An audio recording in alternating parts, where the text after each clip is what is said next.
How's it going, folks? I'm Des with DesFit, and welcome to the second annual Sportswatch Year in Review with myself alongside Ray from DCRainmaker.com. How's it going today, Ray? It's going good.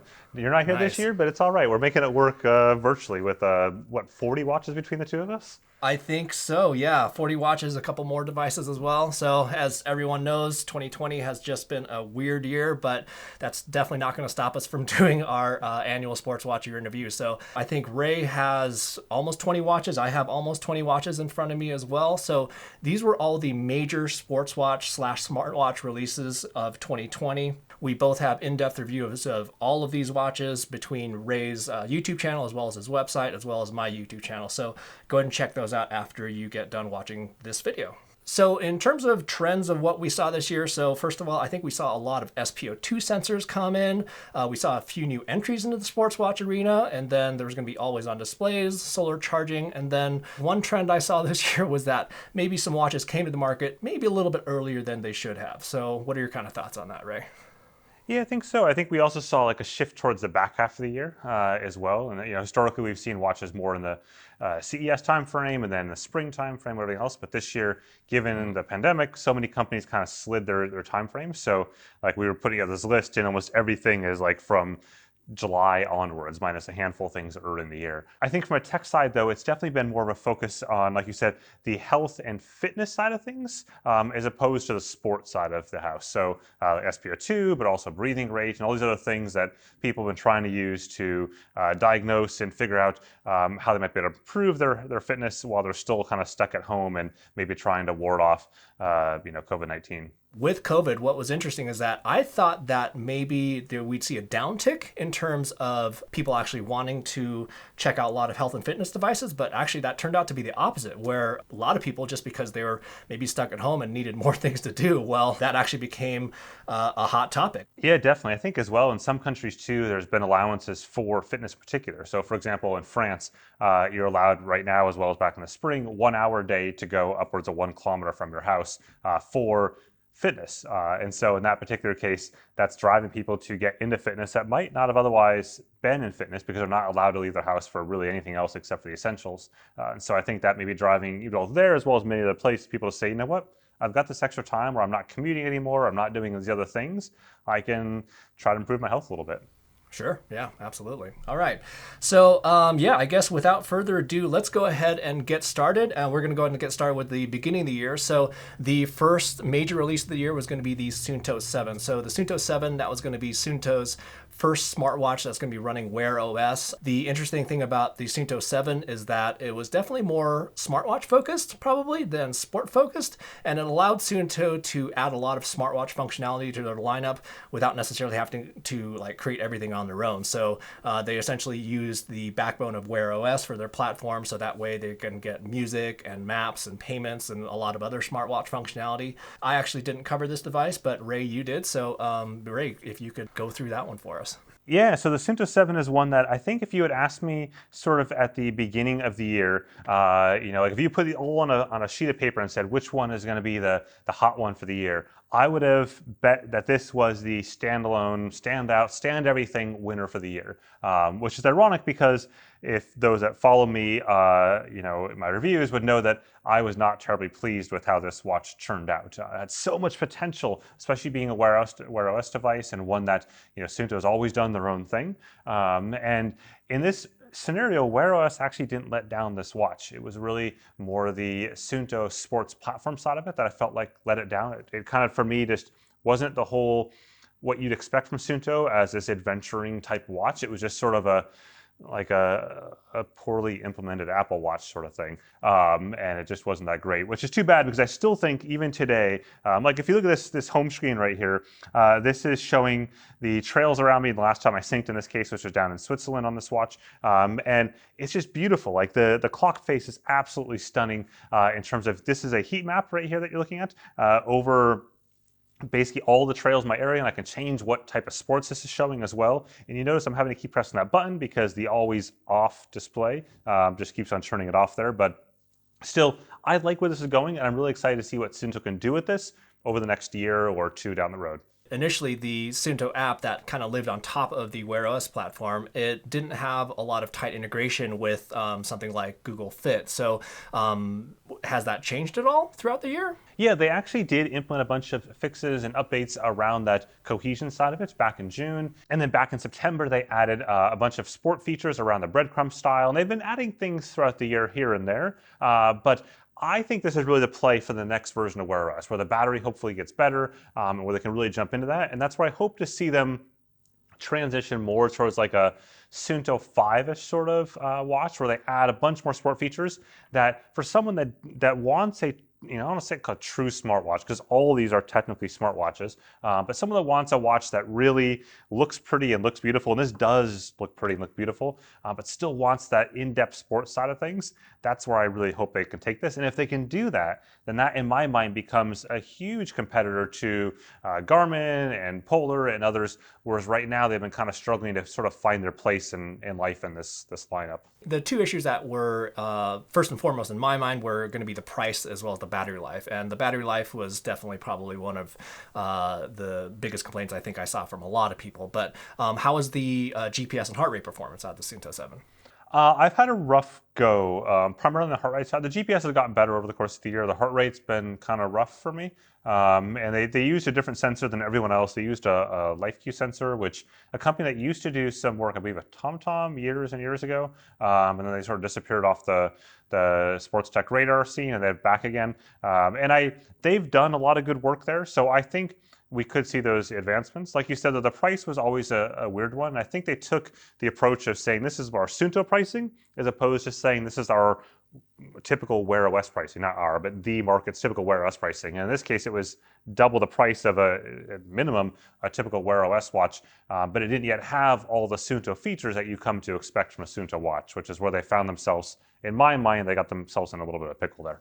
Very cool. All right. Thanks for your information on that one. So next up, we have the Casio GBD-H1000. So basically, this watch it's going to be Casio's basically their first Focus Fitness G-Shock watch. So the G-Shock lineup, they're kind of they have a very, very loyal following because of their durability and their build quality. And I would definitely have to say that, I mean, this thing is an absolute tank. And when I say tank, I'm not exaggerating at all. This thing is positively gigantic. It's by far the biggest watch out of all of these on the table right now. They have GPS on board. There's going to be a heart rate sensor. The amazing thing about G-Shock watches is that they're going to have phenomenal battery life. This thing is going to be exactly the same as that. In terms of the fitness performance, though, they have a lot of fitness features on the surface, but as soon as you dove in a little bit, it was, again, kind of their first try at this. It was a bit of a shaky foundation. They built a palace of sports features in the app and everything like that, but the underpinnings of that entire foundation, once you started digging into it, like if you just shook the house a little bit, the whole thing fell down. Like in the first beat features they used, they added these great first beat features that they paid for, the license and all that, but if you went for a single bike ride with it, it broke everything because they only added running as a sport, or hiking technically, but that's it. They basically only have one activity profile, and that's run, and you can actually see that. I mean, they actually imprinted that like as a hard graphic on the watch itself. So I mean, it basically only has that one run profile, and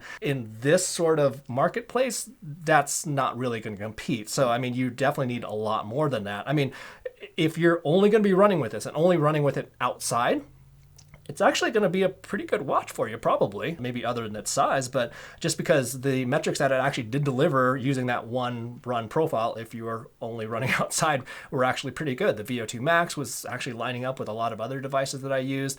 The training status, recovery, all that stuff was actually really good. But yeah, they definitely needed to expand on I guess you could say, the overall fitness experience a lot more. Yeah, I think ultimately, like, a watch as a baseline, in my mind anyways, from a sport profile standpoint, should have at a minimum run, bike, gym. Like, it has to have in those three things, which from a sport capturing exercise and capturing high intensity sort of stuff, has to have at least those three. And like, I'm not asking for swimming, I'm not asking for like paddleboarding, just those three things. Even if it's just a casual bike ride or going to the gym casually. And I think as you showed it, those results get skewed if you do one of those sports outside of that. So I will say though, as you mentioned earlier, battery life is bonkers on this. And solar charging, also super impressive. The ability for it to charge off the sun, which I know sounds obvious to the G-Shock crowd, but then going to like what Garmin has on their solar side, and here you can see that solar ring all the way around. It's gigantic, right? It's like a huge chunk. It's like a bezel, a secondary bezel, effectively, which is saying a lot for a watch this big. That's that big compared to something like the Fenix 6, the bezel there. That solar ring is virtually invisible on this little edge right in the outside there.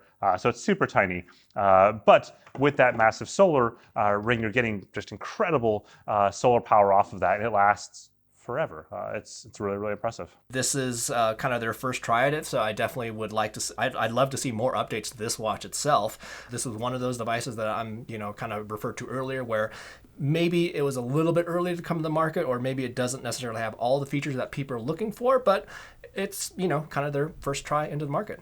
All right, so that's everything with the Casio G-Shock Move GBD H1000, which is a long name, by the way. So next up is going to be the Fitbit Charge 4. So with the Fitbit Charge 4, they updated the Fitbit Charge 3 with GPS, and then the Charge 4 is also going to have an SpO2 sensor. And then I think the other thing was that it had a Spotify app. Ray, go ahead and talk us through what you found out with the Fitbit Charge 4.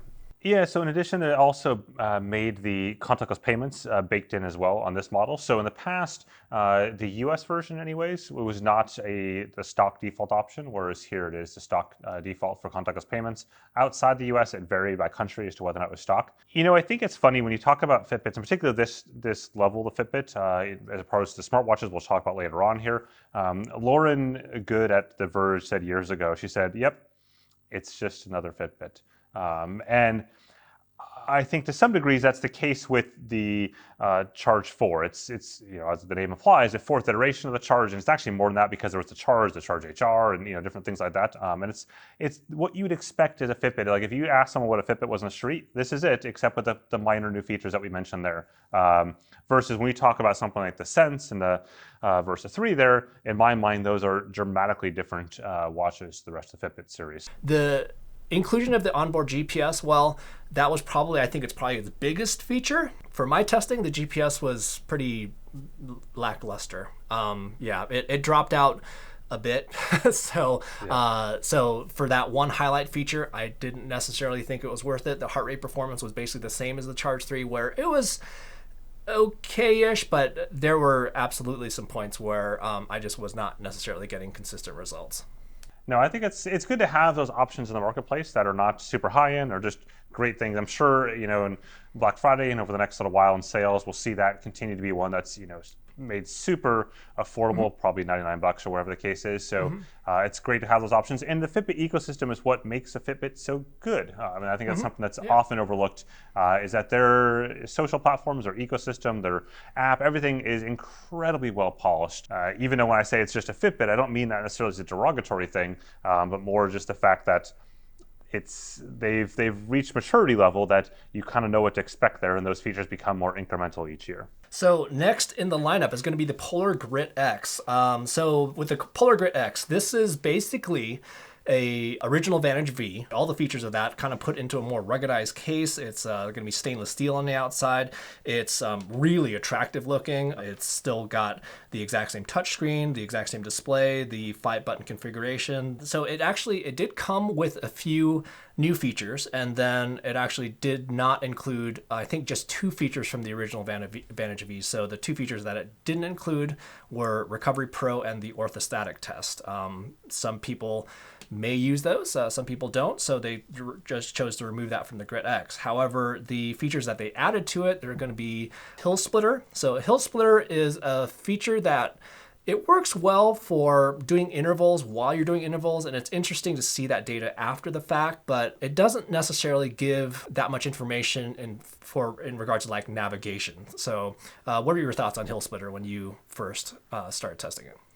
I was excited when I read the marketing slide, and then when I went out and did it, I was like, So it's different than what like Climb Pro is on the Garmin side or something like that. It serves a different purpose, and not a bad purpose. Like to me, it's a good stepping stone. Hill Splitter is great for if you're just doing hill repeats in your neighborhood, like somewhere nearby that you don't need to know anything about that hill because you've done it a million times. Like that's great for training purposes. but it's totally useless for going out into the mountains where you don't know the actual climbs and want to know how far to the top. It simply doesn't tell you that. It just tells you how far you've gone, not how much pain you have left. So, and I mean, this watch is designed to compete in a way with the Instinct, in a way with the Fenix, like sort of a halfway in between.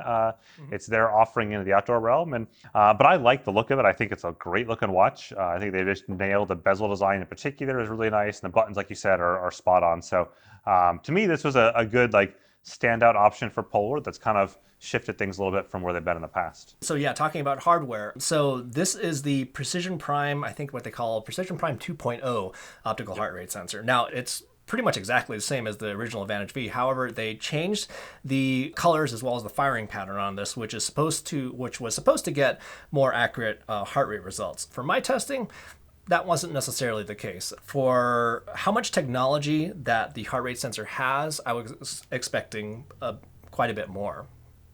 Yeah, I was a bit bummed as well.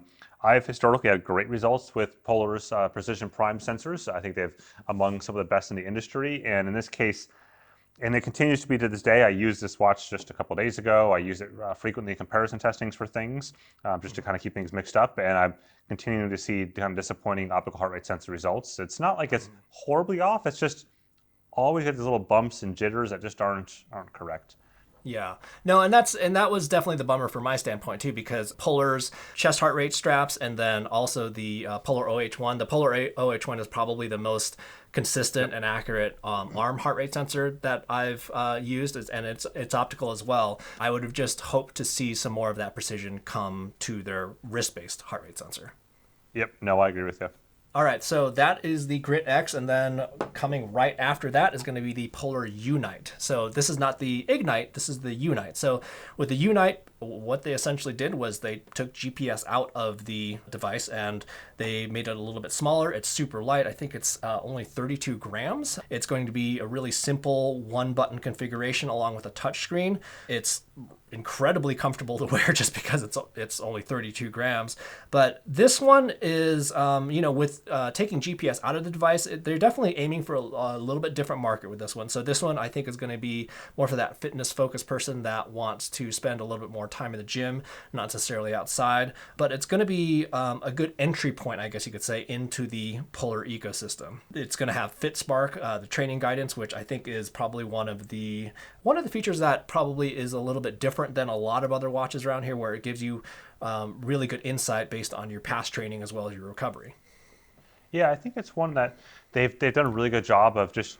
It's for someone that doesn't want to go out and try to race an Ironman or have a set goal, but just wants to keep healthy and fit throughout the year. Just keeps on offering you things. It's like an all-you-can-eat buffet of what you should do each day when you wake up to go ahead and keep yourself fit. And it's something that I'm impressed with this watch in general. I would say like the features in this watch and all that are awesome. Everything's great. Everything's good until I got to the price.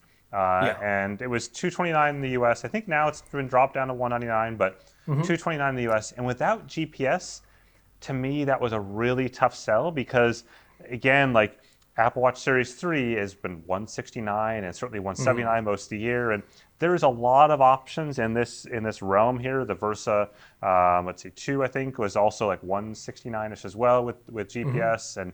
And so it's tough to have something that doesn't have GPS at this price point at $229 especially, which is too bad because it's got so many great features that for someone who isn't trying to go out and do an Ironman or something, this is an awesome watch that goes ahead and has all those right features to keep you kind of moving along the next step there from a sport and fitness standpoint. No, I definitely have to agree with you on the price. I think that's probably what we'll see with the trend, and I'll probably have my wrap-up thoughts on that with the Vantage V2 is that Polar, they definitely put a lot more into the software end of things, and they do a lot of things under the surface. I mean, such as like they have, I think they actually have really good sleep tracking as well. So a lot of those things work really well together with the Polar Flow app. But yeah, in terms of like big bulleted pointed features, it's a little bit harder to stomach than some of the other offerings out there.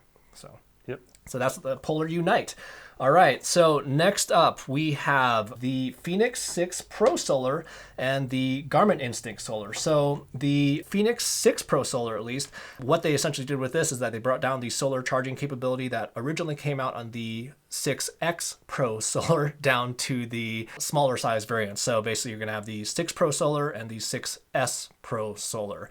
In terms of the gains that you're going to get out of the solar charging, they're going to be negligible, to be honest with you. I mean, it's going to get you maybe an extra day or two at the most, but it was a nice little update that came along. Yeah, no, I think it was something that, to me, it was just extending the model SKUs of the Fenix. And Fenix has always had this growing reputation of like how many SKUs, unique models can I have for each edition. And it's crazy. Like if you look at the Fenix 6 lineup, it's something like 21 or 24 SKUs before this even, I think. Like, you have the Fenix 6, the 6X, the 6X, the Fenix 6S Pro, and then you've got like all the titanium. Like there's so many units out there. And this was just sort of rounding that out because people always have said since the solar was introduced last year, saying why can't I have solar on smaller units? And as you said, from a Fenix standpoint, the battery life is so negligible there. It's borderline silly, and it takes so long to use solar to charge it. It's more about just sort of topping off a little bit.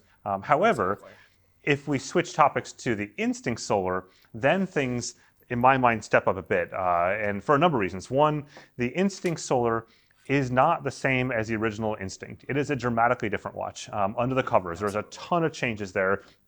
It may look the same, but it's way different. The sensors are different on the bottom. The battery management technology is different. The battery capacity is different. Like everything is different about this besides the external case. And solar is much better here than on the Fenix 6, which doesn't mean they're different technology. It's the same technology, but they're just way more solar paneling. And you can see that, you can put them side by side here. The solar ring, if you put just like that little reddish ring around the outside edge there, that's the solar here at 100% photovoltaic level. And then below it, it's at 10% below the entire screen there. Versus on the Instinct, this entire section right there where those little things are, where it says light and down and back, that's all solar panel at 100% plus a solar panel below it at that 10%. And so it charges way faster than the solar, and you can legitimately get away with like forever power in the summer using just the Instinct Solar's built-in battery if you're not doing GPS every single day. Oh, absolutely. No, I completely agree with you. Like the Fenix 6 Solar, that was basically just adding solar to the existing Fenix lineup. But yeah, I mean, the Instinct Solar, you very well could call this an Instinct 2 just because it was quite a bit different than the original one. But just like Ray said, the battery life is phenomenal on this thing, even without the solar charging. I mean, they just did so many improvements on that. It is going to be the same exact kind of case, I guess you could say. I mean, the heart rate sensor is going to be different on the back, where this one is going to include the SpO2 sensor, where the original Instinct did not have the SpO2 sensor. Yep. In fact, if you look side by side here, you can see in my left-hand side, I've got the original Instinct, which is the esports one we'll talk about at the end of this video, but you can see the older optical sensor design there versus the newer one in the Instinct Solar in the middle, just totally different looking. Just like the original Instinct, it really took me by surprise at how popular it was. The Instinct Solar, the biggest thing for me was just the battery life was just so good that I was pretty impressed with it as well. That is the Instinct Solar. And next up we have, in terms of releases, we have the Fitbit Sense and the Fitbit Versa 3. So I guess I'll start with the Fitbit Versa, or the Fitbit Sense, pardon me. So the Fitbit Sense, I have been testing it. Initially, there were some issues in terms of the cohesiveness, I guess you could say, of a lot of the metrics that was collected.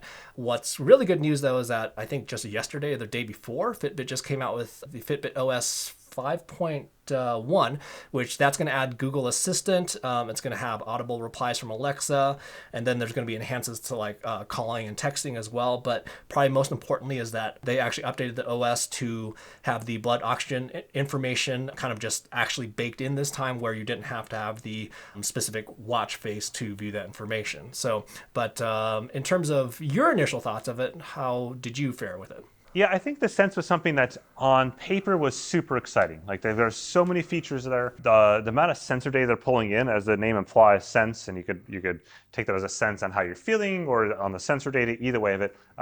They were doing a lot of things right on paper, and I was like, wow, this is going to be a rockin' watch. And you start wearing it, and you're like, okay, this is good, this is good. And then you start to realize that the guidance from that in the app just sort of kind of fell flat, in my opinion. Like it didn't take the next step of telling you what to do with all this mass amounts of data. And sure, that same criticism is totally valid as well when you look at something like Garmin or even to a lesser extent Polar, where there's just so much data thrown at you. But in this case, this watch was targeted at a market and marketed at telling you how to use all this data and do something with it. And it didn't. It just didn't. Yeah. And I also, for me, I found pretty severe issues with the accuracy, the heart rate on both the Sense and the Versa 3 that kind of pushed that even further down the road. I liked what Fitbit was doing here. I liked the look of the watch. I like a lot of things about it. But I think, like most reviewers that reviewed it, it just seemed a bit rushed, and it seemed a little bit like it just didn't gel. Like it just they just kind of went, yeah, we're good. Yeah. Friday night beer time, like it was. Yeah, absolutely. No, and so I have been. I've actually had this Sense for about, I think, 2 months now, and I review devices that I'm generally like excited about for sure. But when a device starts to underperform, that's where I get less excited about it, and I am basically less motivated to actually put out the full in-depth review. So basically, the biggest thing for me, and this is what Ray just said, is that the heart rate sensor performance was not great. I'll give you a little bit of a spoiler alert when I will still do the in-depth review of it, just for those of you who want to see it. But at this point, I can't necessarily recommend the Sense. But the Versa 3, I actually didn't choose to cover that device, but you already kind of gave us a little bit of a spoiler on that. But go ahead and give us your thoughts on the Versa 3. Yeah, I mean, it's literally, as you can see side by side, it's a Fitbit Sense without the ECG functionality is what this comes down to, and a few other tiny metrics, like 3, that are not included in here. Otherwise, it's the identical watch through and through. And it's the same heart rate sensor, so I had the exact same issues with that as well. And I like the price point a lot better on the Sense. I think that's a good price to be.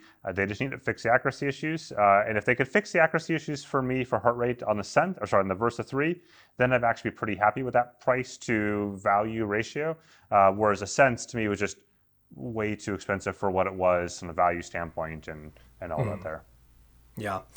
Yeah, that's kind of, and I think that wraps up Fitbit for the year. So that's kind of the theme that's going on there. So next up, we have the Samsung Galaxy Watch 3, and I think I may have actually skipped ahead to the Fitbits. But anyways, with the Galaxy Watch 3, so this one is definitely going to be their flagship Galaxy wearable. So it's got a really nice construction. It's stainless steel. I mean, it looks amazing. The display, again, is phenomenal on this thing.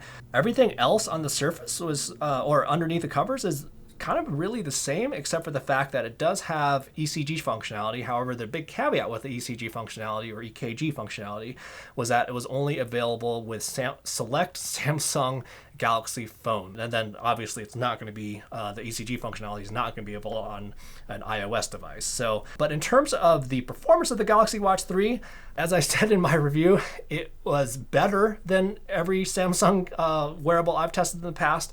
However, it still did fall a bit short. I did my full in-depth review. I don't think you have, though, yet. So what have your experiences been so far? So far, I've turned it on, I've powered it, I've charged it, I've let it die, I charged it again, and as you can see right now, it's ready to get started. So that's as far as I've gotten on this. I've been busy with a lot of other watches,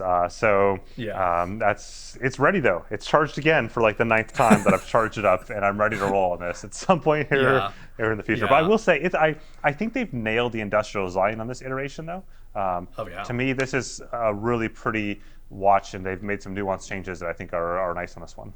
Mm-hmm. Yeah, no, absolutely. Like I said, the good news is better than every other Samsung wearable I've tested in the past. Is it on par with any of these? Not necessarily. It's still absolutely a smartwatch first, fitness watch second.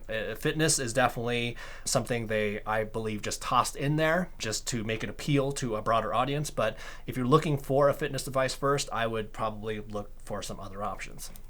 So that's the Galaxy Watch 3.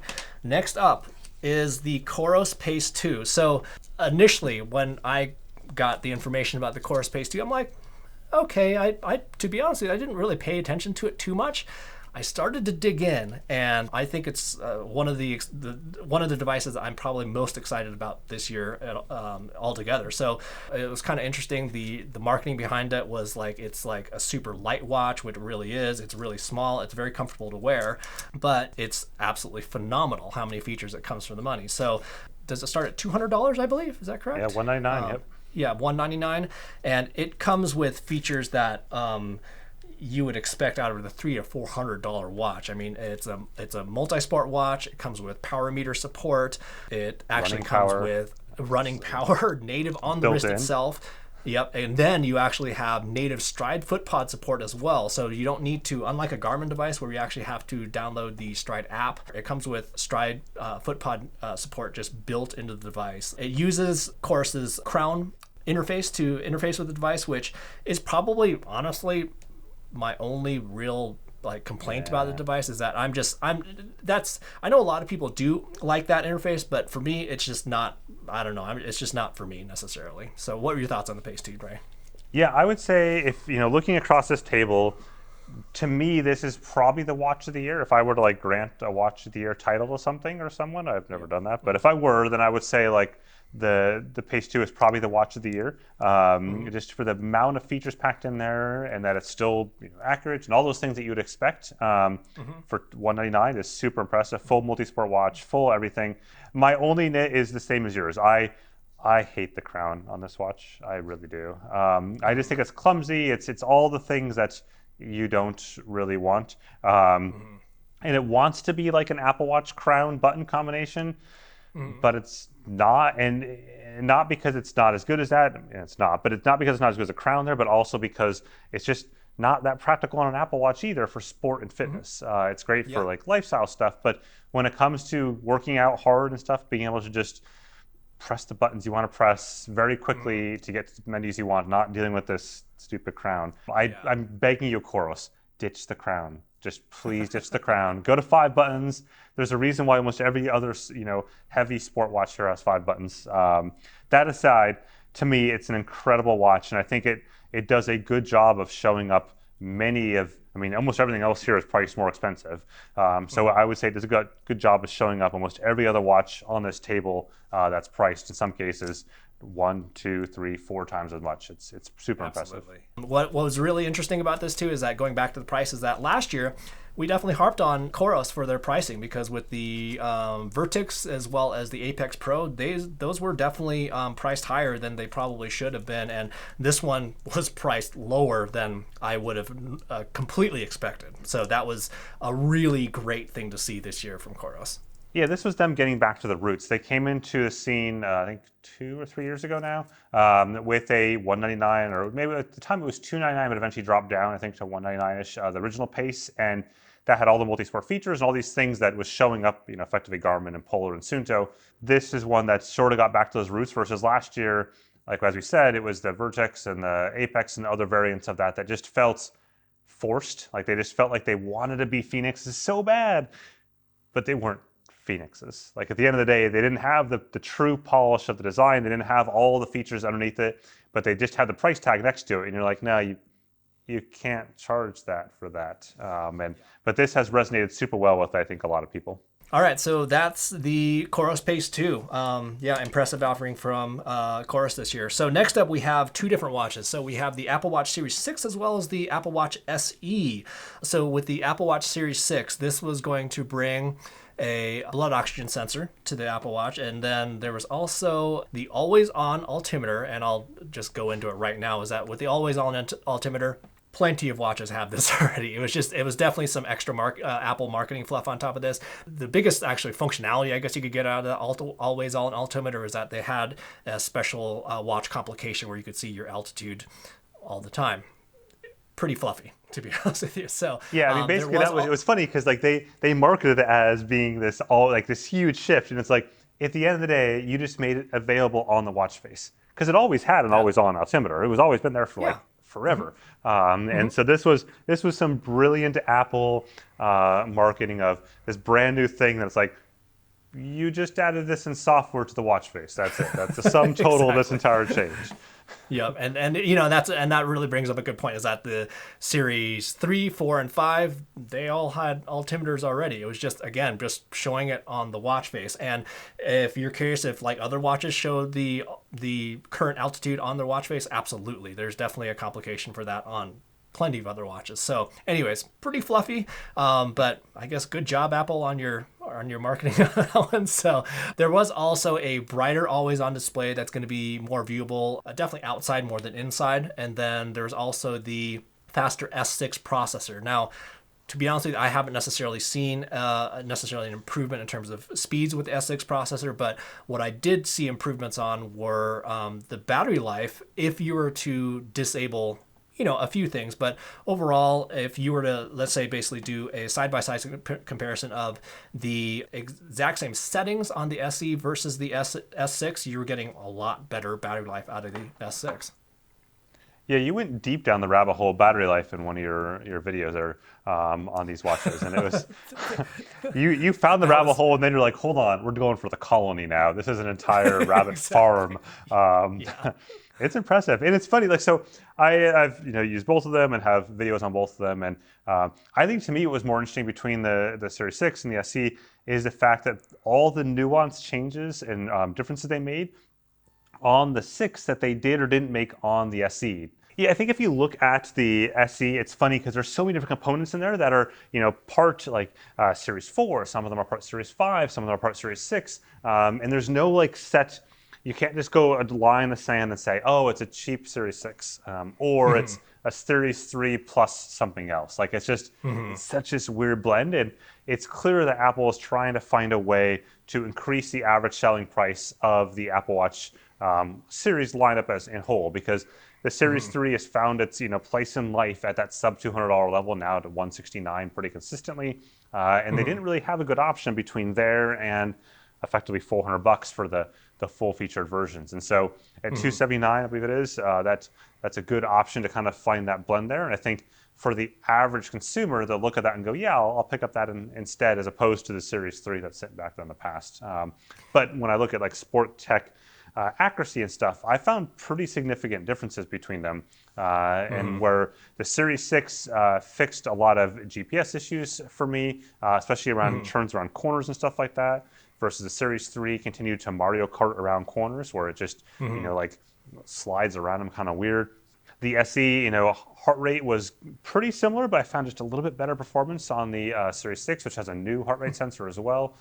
So it's funny to see those slight differences. And I would have thought for a company like Apple, they would have been like, components are nearly identical on these for almost everything. It was a surprise to me that they actually came out with this device, because as we've both seen the Series 3, it's still very popular, and it's just an absolutely amazing price. I mean, it's still a very capable device. It performs pretty darn well. I mean, the SE and the Series 6, they do perform better, but I don't know. It's like if you're looking for a budget smartwatch, which is a phenomenal smartwatch that has good fitness functionality, I'd really consider the Series 3.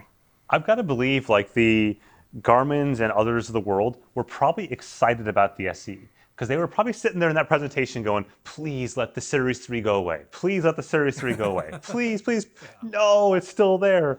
Because, in a way, like, it's way easier for a Garmin with a Vivo, Active 4 or Venu or something like that to compete at $279 against the Apple Watch than it is when that thing's sitting down there at $169. That's a really tough conversation to have to people that, assuming you have an iPhone, which I realize people are on the video right now are screaming, but it doesn't support Android. Yeah, I get all that. But for this market, what they're going for here, the majority of users are actually indeed iPhone users, for people that are buying this type of watch. And we see that in stats over and over and over again, that for the consumers of this, if you talk about like Android on the whole, right, we say, oh, Android's got whatever it is, 90% of market share.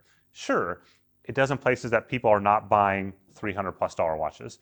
When you look at the market share for this particular market, then it skews much, much more into the iPhone realm, iOS realm. And that's in most of the stats that I see, like on my site and on my videos, it tends to be more like 60%, 66% for iOS versus 33% or so for Android. And it's been super consistent year after year after year. Yeah, for sure.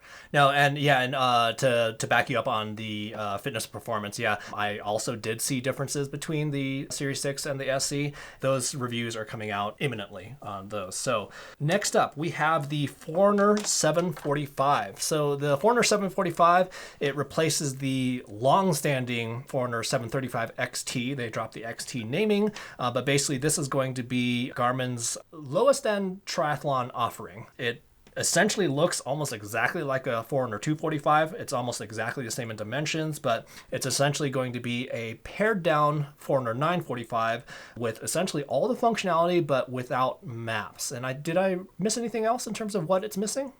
That's about it. Maps. Golf. Golf, yeah. So sorry, what's that? I'm not aware.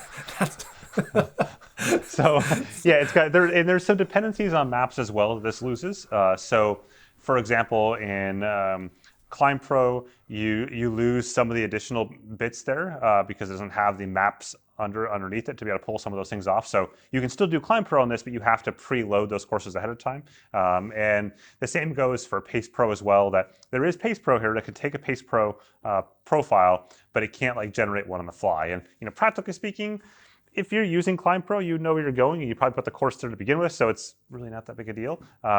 This is a funny watch to me. Like, this is one that I've actually been wearing it as my daily driver, if you will, since essentially like September or August, I guess. Minus testing of other things here and there, and I like it. Like, there's really no point in my day-to-day that I miss having a Fenix or a Forerunner 945.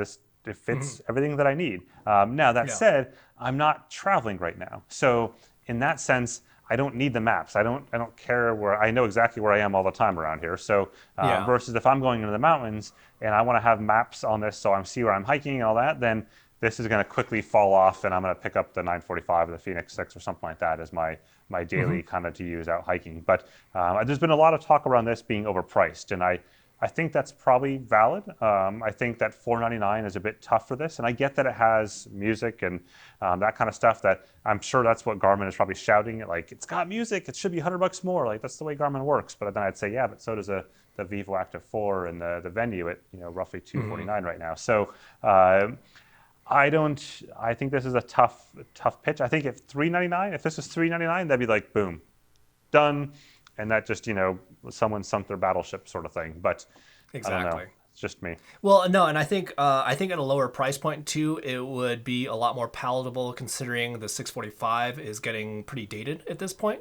So there's a large gap between the 245 Music and the 745, and to see this at a lower price, because the difference between a 745 and a 945 at full price is $100, which is not that much, and then we're already seeing pretty good prices on the 945 basically at the 745 level. So it does make the base level price of the 745 a little bit challenging. And especially when you start like sliding the COROS 2 back into the picture and going, oh, that's right, full triathlon watch, $199, full everything except for music. I mean, yeah, the Garmin has like a million, what I call often 1% features, right? They're features that are, 1% of the population, that's their must-have feature. They can't have a watch without that feature. And then Garmin has so many of these, it's nuts. And so that's where Garmin's able to retain a lot of those past users. But for the average person getting into it, they might look at this and go, wow, this is $199 and this is $300 more for music. And again, I get that Garmin has many more features that are nuanced things, but that's a tough pitch. That's just absolutely. Me. All right, next up we have the Garmin Venu SQ. So the Venu SQ, this is going to be kind of the little sibling to the original Venu, which turned out to be a very popular device. So the original Venu, that had an AMOLED display, where the Venu SQ, this comes with an LCD display. It's still quite vibrant, and this one's obviously going to have a square design with the SQ. It is really funny though. I mean, to be honest with you, putting it right side by side with an Apple Watch, I mean, you can get them confused really easily. They look nearly exactly the same. But basically, it's going to have nearly all the features of the original Venu with, again, an LCD display rather than the AMOLED. And then it lacks the altimeter. And I think it also doesn't come with the golf profile. But other than that, did I miss anything? No, I think that's it. I mean, it's just a square wannabe Venu. That's basically it. It's funny. I think to me though, this is a little bit actually of Garmin flexing their display muscles, meaning people, have historically associated Garmin with displays that look like this, right? That are like the Instinct display or the Fenix display that just don't look super pretty. They're fine. They're great because they have super long battery life and all that kind of stuff.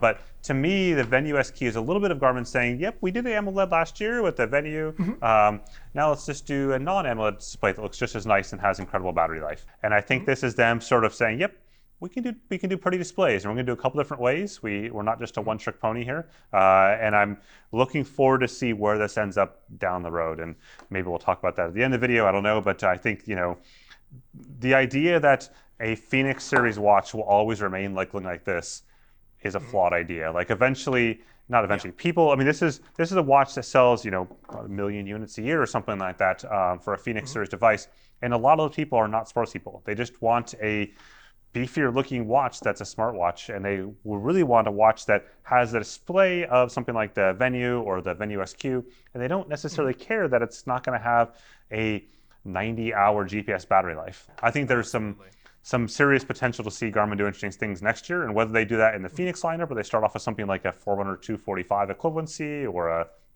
645 or a who knows? But I think we're not just going to see this sort of fancy display limited to the lower end or budget range or whatever you want to call the Vivo series, mid-range, I guess. Yep. No, and I think what's really funny about that is that, with the Fenix having, 20 plus different SKUs, they don't necessarily have one with a little bit prettier display. What's one more at that point? Like, I mean, really, let's just... Exactly. Talking about displays, we have also the Ticwatch Pro 3. Now, I literally just unboxed this right before this video. My boy did send this to me for review. I just have not had the time to even test it quite yet, just because I've gotten so many other watches out. The Ticwatch Pro 3, it's going to be a Wear OS device again. So I think they've been talking about like a faster processor with this guy, but with the Pro 3, it's going to have a dual layer display technology. So it's going to have a black and white kind of LCD-like display on top, and then it's going to have a full color display right below that. So basically, the theory behind that is that it's supposed to extend the battery life quite a bit. So in terms of the battery life, let's see here, it's supposed to be 3 days in smartwatch mode, and then up to 45 days in what they call an essential mode, which essentially just turns everything off and just uses the black and white display on top. So I'm going to be testing this over the next few weeks after I get some in-depth reviews out. So next up we have the Polar Vantage V2. So the V2, it's going to have a new aluminum case, which reduces the weight, I think, down to, it was like 53 or 52 grams, I believe, on this guy. And the aluminum case is also supposed to improve the GPS reception. And then other than that, it was kind of just software stuff underneath the covers. I think the problem is they sort of like let all their, not their secrets out, but the secrets out for the Grid X. And so by the time we got to the V2, it was like there was just a handful of tiny little things they've added that didn't really seem to pop as much. And the price difference is only, what, $70 between the two? I think this is $499 versus $429 there. And obviously it has, as you mentioned earlier in the video, it's got the Recovery Pro and the orthostatic test, and some of those additional features around muscle recovery, which is interesting. So the leg recovery test as well, which is kind of different, unique. But I'm not sure. I think it's a tougher spin. I would say, like, from a visual standpoint, I liked it. I like the way it looks. I think it looks a little classier than the original Vantage series.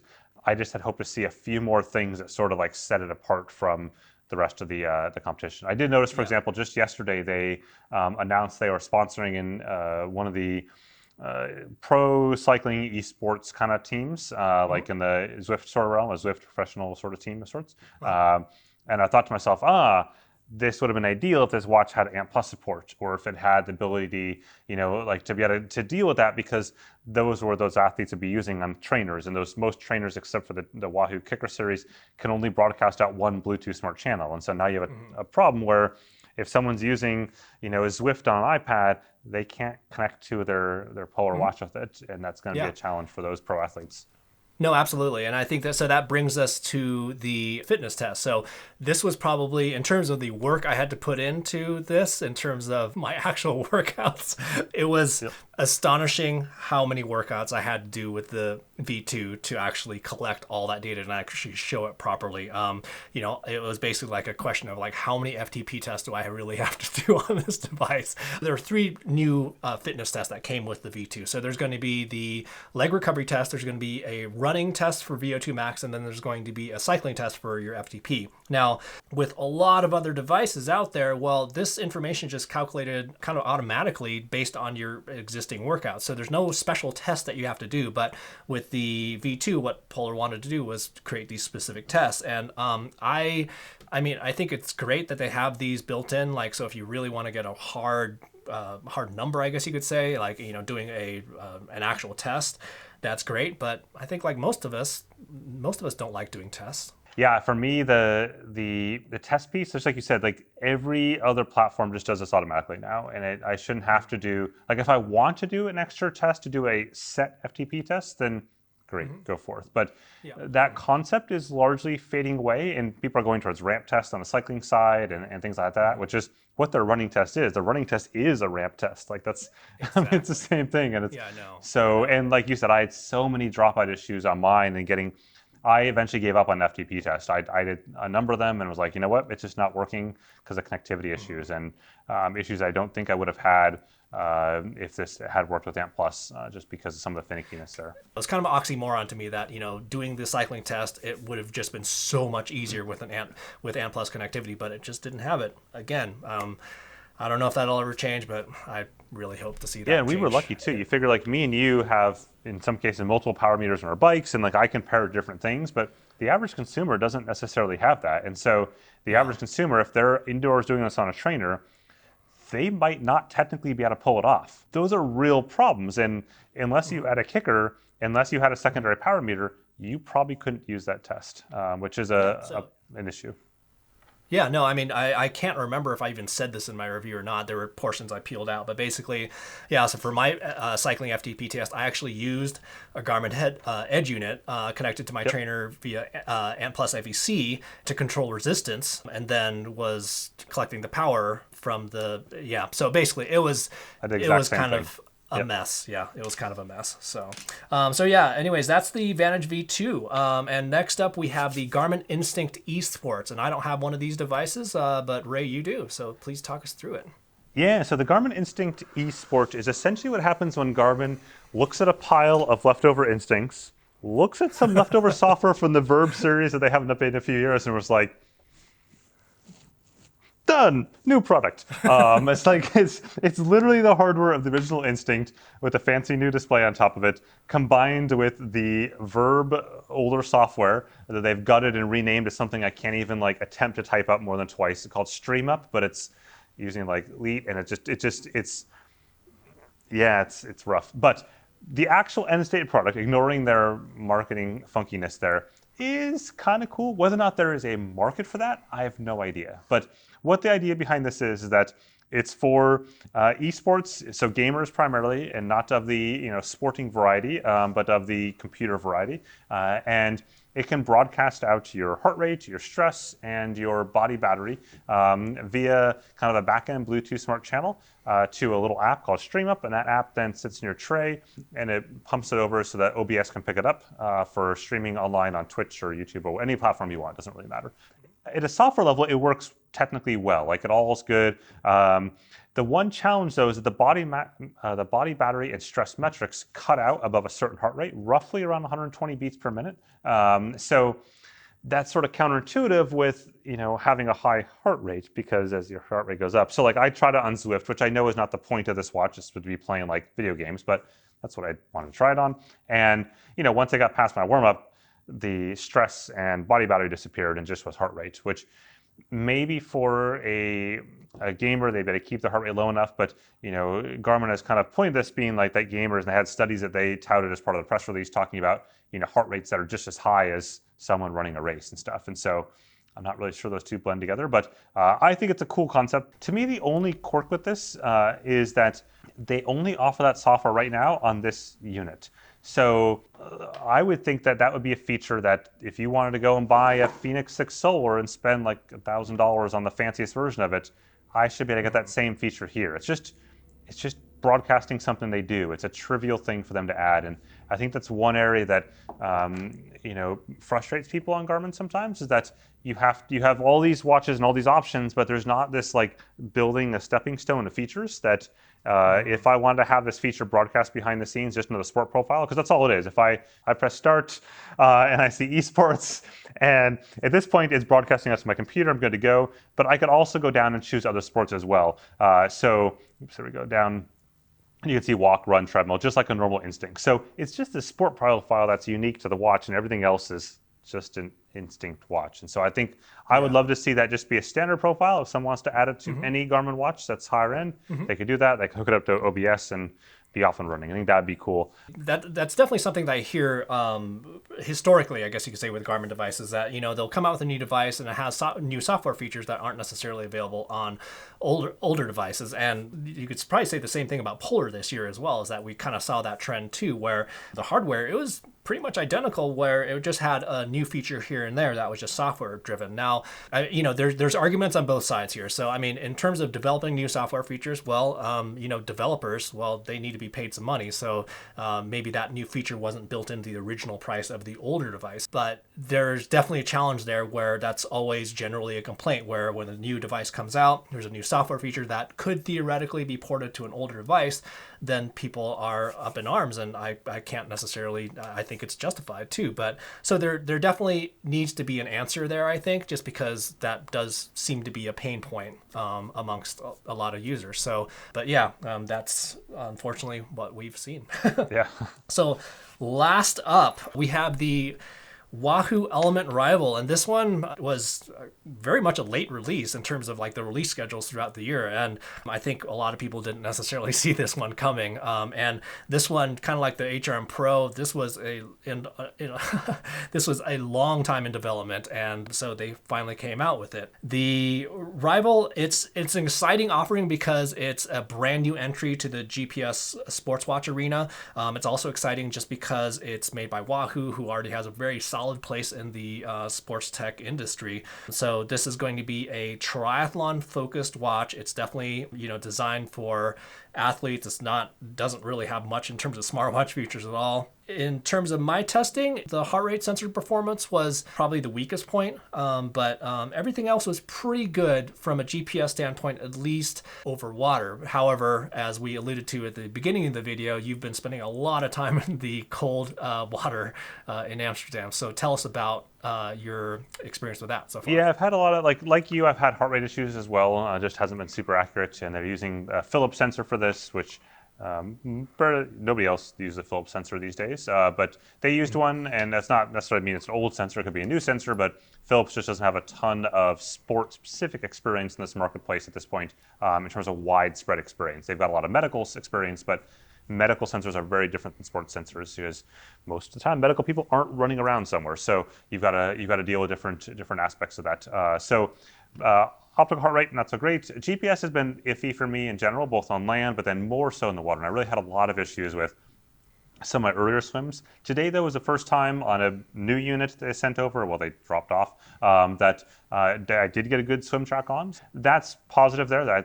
We can say that, okay, they're making progress there. I think my biggest issue with this watch is that it just feels super, super unfinished. I think, like you're looking at it right now and you see I've got my battery, my steps for the day, my heart rate is on the table, so you're not seeing that. That's it.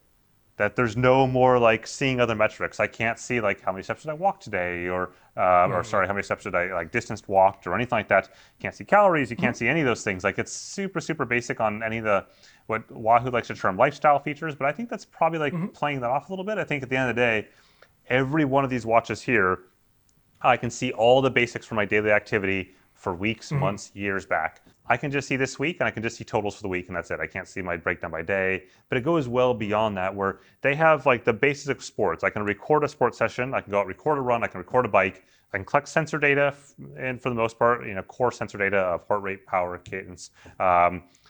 but I can't do structural workouts on this. I can't do routing. I can't do mapping. I can't do, like, the list just goes on and on and on and on and on. I think eventually Wahoo just had to simply ship what they have so they can start kind of working on the next one and start working on the features. And I don't necessarily disagree with that. I think it is what it is. I wouldn't recommend it today, but Wahoo has shown over and over and over again they can come to the market with something that's under-featured and isn't really a good option and make it a great option. And we saw that with the ELEMNT series into the bolts.